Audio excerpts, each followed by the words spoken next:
ഇത് നമ്മുടെ കണിച്ചുകുളങ്ങര ദേവി ക്ഷേത്രമാണ് കേട്ടോ. അപ്പോൾ നമ്മൾ എല്ലാ വർഷവും ഇവിടെ പോകുന്നതാണ്. അപ്പം ഇവിടെ മാർച്ച് മാസത്തിലാണ്, ശിവരാത്രിയുടെ സമയത്താണ് ഇവിടുത്തെ പ്രധാനമായിട്ട് കൊടിയേറി ഉത്സവം നടക്കുന്നത്. അപ്പം നമ്മൾ ഇപ്രാവശ്യം പോകാനായിട്ട് കുറച്ച് താമസിച്ചു. ശിവരാത്രിയൊക്കെ കഴിഞ്ഞിട്ട് പിന്നെ ഇപ്പോഴാണ് പോകാൻ പറ്റിയത്.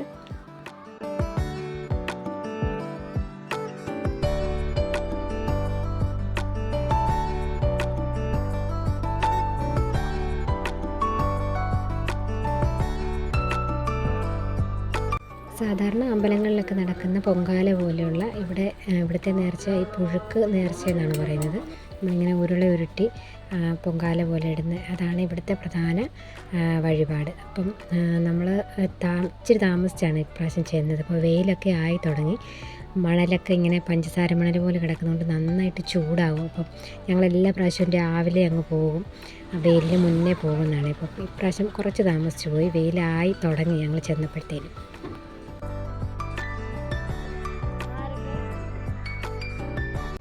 നേരെ ചെന്ന് അമ്പലത്തിൽ പോയി തൊഴുതിറങ്ങി വന്നു കഴിഞ്ഞിട്ട് പിന്നെ നമ്മൾ വഴിപാട് കഴിപ്പിക്കുന്നതിന് വേണ്ടിയിട്ടുള്ള കൂട്ടുകളൊക്കെ തയ്യാറാക്കുമായിരുന്നു.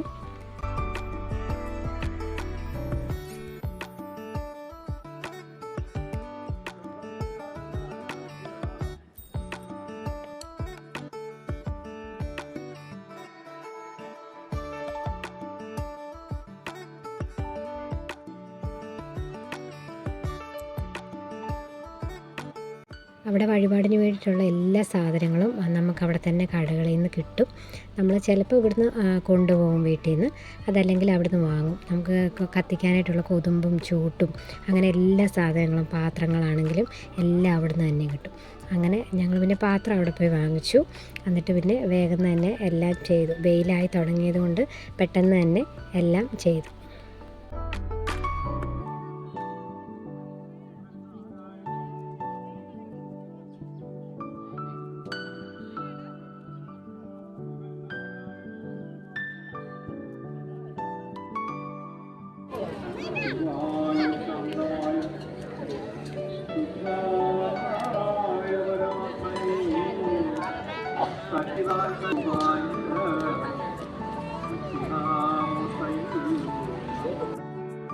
ഇത്തവണ ഉത്സവം കൂടി ഇറങ്ങിക്കഴിഞ്ഞാൽ ഞങ്ങൾ പോയത്, അതുകൊണ്ട് തന്നെ ആളും തിരക്കും ഒന്നുമില്ലായിരുന്നു. നന്നായിട്ട് അമ്പലത്തിനകത്ത് കയറി തൊഴാനും പറ്റി. പിന്നെ പൊങ്കാല ഇടാനായിട്ടാണെങ്കിലും അവിടെ വലിയ തിരക്കോ കാര്യങ്ങളോ ഒന്നുമില്ലായിരുന്നു. അതുകൊണ്ട് നല്ല വൃത്തിയായിട്ട് തന്നെ എല്ലാം കാണാനും എല്ലാം വഴിപാടൊക്കെ കഴിപ്പിക്കാനും പറ്റി. അങ്ങനെ അമ്പലത്തിലെ കാര്യങ്ങളെല്ലാം കഴിഞ്ഞിട്ട് ഞങ്ങൾ പിന്നെ ഇറങ്ങി വരുന്ന വഴി നമ്മൾ തൊട്ടടുത്ത് തന്നെ മാരാരിക്കുളം ബീച്ച്, നമ്മൾ വരുമ്പം അവിടെയും കൂടി ഒന്ന് പോയിട്ടാണ് പോകുന്നത്. ഇപ്പോൾ വെയിലായിരുന്നുകൊണ്ട് ഒത്തിരി ഒന്നും നേരം നിൽക്കാൻ പറ്റിയില്ല. നമുക്ക് തറയിലൊന്നും ചവിട്ടിപ്പോലും നിൽക്കാൻ പറ്റില്ല, അതുപോലെ മണലൊക്കെ പഴുത്ത് കിടക്കുമായിരുന്നു ചൂട് കാരണം. പിള്ളേരാണെങ്കിൽ പിന്നെ കടലിലോട്ട് ഇറങ്ങിക്കഴിഞ്ഞാൽ പിന്നെ വരികയല്ലോ. പിന്നെ കുറച്ച് നേരം അവർക്ക് വേണ്ടിയിട്ട് കുറച്ച് നേരം അവിടെ നിന്നു. പിന്നെ ഒരു ഐസ്ക്രീമൊക്കെ അവർക്ക് വാങ്ങിച്ചു കൊടുത്ത് കുറച്ച് നേരം അവിടെ നിന്ന് കഴിഞ്ഞിട്ട് പിന്നെ ഞങ്ങൾ നേരെ പെട്ടെന്ന് തന്നെ പോരുമായിരുന്നു.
ഓടരുത്.